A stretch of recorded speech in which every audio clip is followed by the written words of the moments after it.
Comenzamos en esta clase con nuestro tratamiento de la historia de Egipto y vamos a ofrecer primero una introducción general.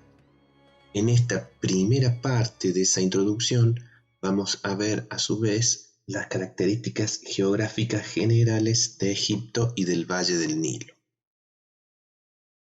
Durante las glaciaciones, el Valle del Nilo pasa por fases de abundante pluviosidad que se alternan con períodos más secos. El río recibe entonces buena parte de su caudal del aporte de numerosos afluentes, de los cuales solo quedan hoy sus cauces secos, llamados en árabe wadis. La fauna y la flora eran entonces mucho más ricas y exuberantes. A partir del 10.000 a.C., sin embargo, comienza un gradual proceso de aridización en el que el paisaje irá asumiendo su aspecto desértico actual. Egipto es una tierra bien defendida por la naturaleza, protegida por barreras desérticas que solo pueden ser cruzadas con gran dificultad. Por esta razón, se mantendría aislado por buena parte de su historia, y ello contribuye a explicar el carácter de su cultura, marcada por una enorme continuidad, lo que representa un fuerte contraste con lo que vimos en nuestras clases sobre Mesopotamia. Egipto es además una tierra marcada por profundas dualidades naturales. Por un lado se encuentra la tierra fértil del Valle del Nilo, en la que era posible la agricultura. Los egipcios la llamaban Kemet, que justamente quiere decir la tierra negra. Por otro lado se encontraba la tierra del desierto, la tierra roja, llamada Deseret, arenosa y estéril, que para los egipcios era el símbolo de la muerte. Los antiguos egipcios llamaban a su país Kemet, la tierra negra, porque lo identificaban con las delgadas franjas de tierra cultivable a ambas orillas del Nilo, es decir, lo identificaban con el estrecho valle que se extiende por un recorrido de 700 kilómetros desde la primera catarata del Nilo en Asuán en el sur hasta la costa mediterránea del delta en el norte. El territorio se divide claramente en dos regiones. Debido a que el río Nilo fluye de sur a norte, el sur de Egipto se llama Alto Egipto, mientras que el norte de Egipto, la región de El Cairo y el delta, es el Bajo Egipto. El Alto Egipto, que los egipcios llamaban Tashema, es el valle estrecho a partir de Memphis hacia el sur. La zona tebana en el Alto Egipto, el moderno Luxor, se hizo importante desde el primer periodo intermedio en adelante. Tebas fue la base de poder de los reyes que fundaron tanto el Imperio Medio como el Imperio Nuevo, y allí se ubicaba el mayor centro de culto del dios Amón-Ra. El Bajo Egipto o Delta, que los antiguos egipcios llamaban Tamehu, forma un ancho triángulo surcado por los distintos brazos del Nilo y por canales y acequias. El delta es la zona con mayor concentración de población y mejores condiciones para la práctica de la agricultura. Desde el comienzo del periodo dinástico, la capital de Egipto estaba en Memphis, en esta región.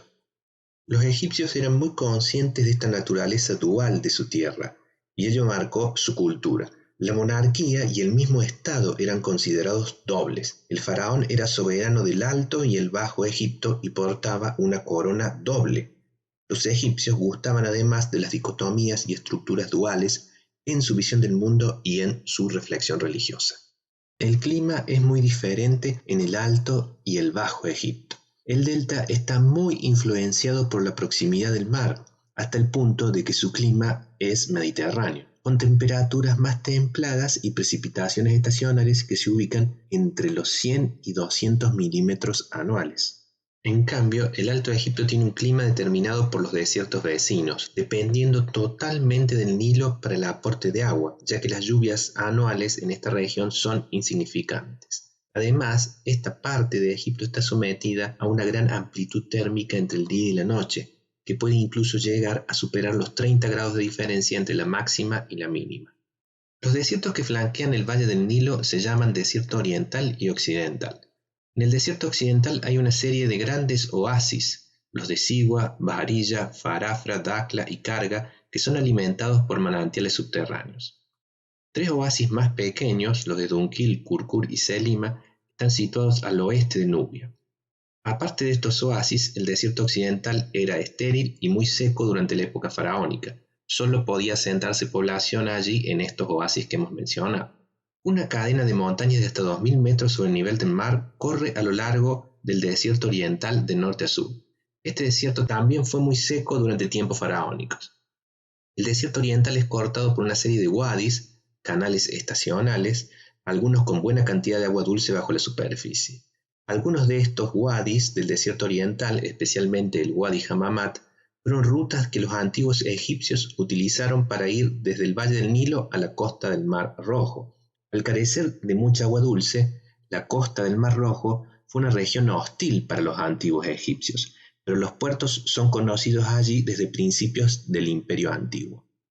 Como afirmó el historiador griego Heródoto, Egipto es un regalo del Nilo.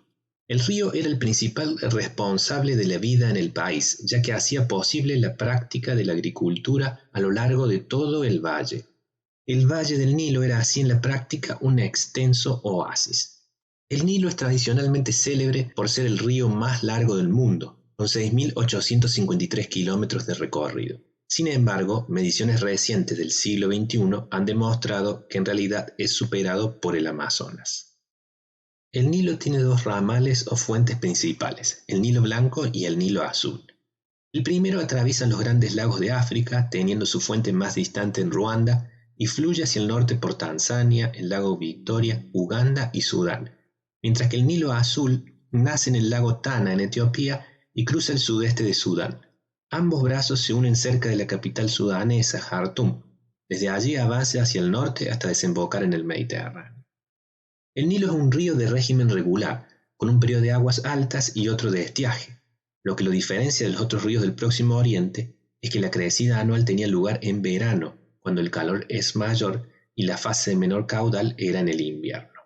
La crecida anual es ocasionada por las lluvias torrenciales que entre junio y septiembre se abaten sobre las montañas de Etiopía, que forman una barrera contra la que chocan los vientos húmedos que proceden del Océano Índico.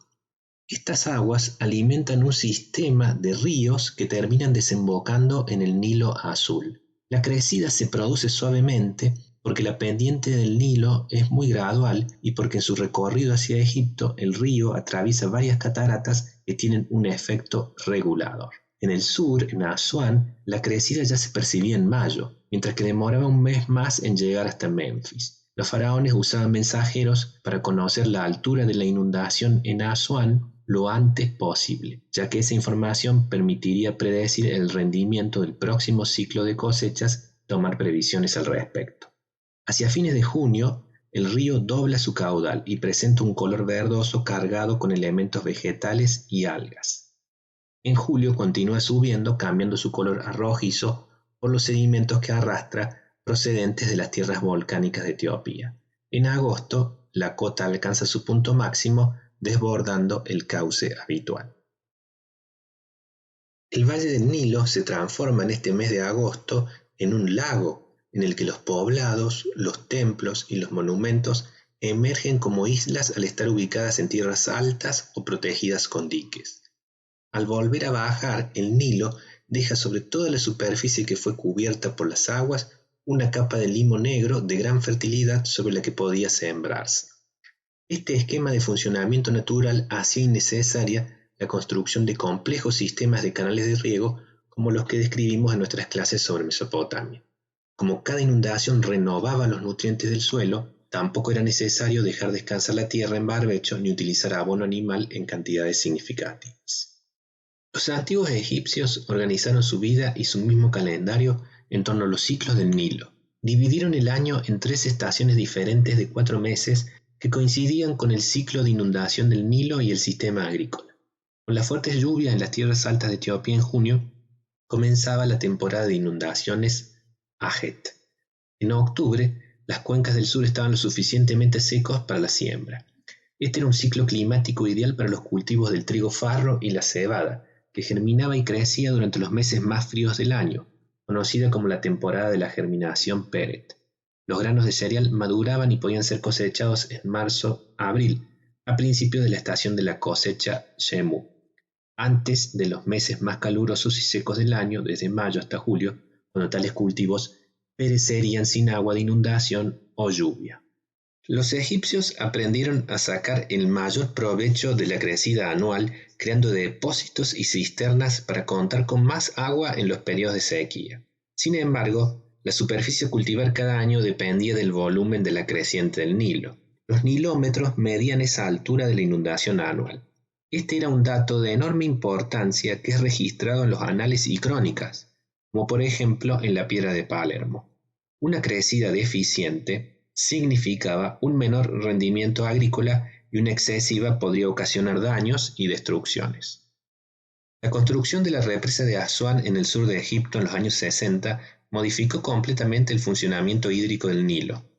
Las inundaciones ya no ocurren anualmente, sino que el agua se libera del lago artificial creado por la construcción del dique de contención, según sea necesario a lo largo del año para un cultivo perenne. La obra permite así evitar tanto la destrucción de pueblos y ciudades en Egipto, que a veces ocurría cuando la inundación anual era demasiado alta, como también las inundaciones demasiado bajas que disminuyen la cantidad de tierra cultivada y por lo tanto los rendimientos agrícolas totales. Pero el problema es que los sedimentos ricos en nutrientes traídos río abajo están ahora bloqueados detrás de la presa, y es necesario en consecuencia utilizar enormes cantidades de fertilizantes artificiales en Egipto. La tierra cultivable se destinaba ante todo a los cereales, que constituyen la columna vertebral de la alimentación del pueblo egipcio. Aunque se cultiva el trigo, se trata de un trigo de tipo farro de calidad regular. El cereal principal es la cebada, que se utiliza tanto para elaborar pan como cerveza, los dos principales alimentos cotidianos de los egipcios. También se cultivan el sorgo y el lino, que se destina a la producción textil. De una planta acuática, el papiro, se consigue el material para elaborar el principal soporte de la escritura. También se lo utiliza para la cestería. En las huertas egipcias se cultivaban además lentejas, judías, puerros, pepinos, cebollas, ajos, garbanzos, sandías, melón, guisantes, lechuga, etc. La agricultura de cereales era la verdadera base económica del Estado, y mediante la imposición de impuestos sobre los excedentes agrícolas se pagaba en raciones a todos los especialistas a tiempo completo, desde los sacerdotes y burócratas hasta las cuadrillas que construyeron las pirámides.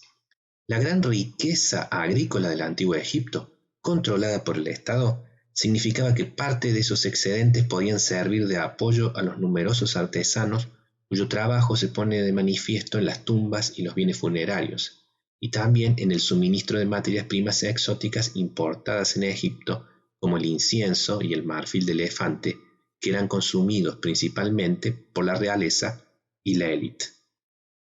El mismo río Nilo era entonces el recurso natural más importante del antiguo Egipto. Dentro del valle y el delta, con los desiertos bajos adyacentes, se disponía de todos los recursos básicos que son necesarios para sostener la vida humana: agua, alimentos y también las materias primas para la elaboración de herramientas, ropa y viviendas. Aunque en el Egipto faraónico se criaron bovinos, ovejas, cabras y cerdos domésticos, la principal fuente de proteína animal para la mayoría de las personas era el pescado, incluidos la perca del Nilo, el bagre y los salmonetes. La carne de vaca se utilizaba como ofrenda en los templos y la consumían los sacerdotes y las personas de alto rango. Los gansos se domesticaban proporcionando tanto carne como huevos. La gallina, que se originó en el sudeste de Asia, no está por su parte bien atestiguada en Egipto hasta por lo menos la época persa.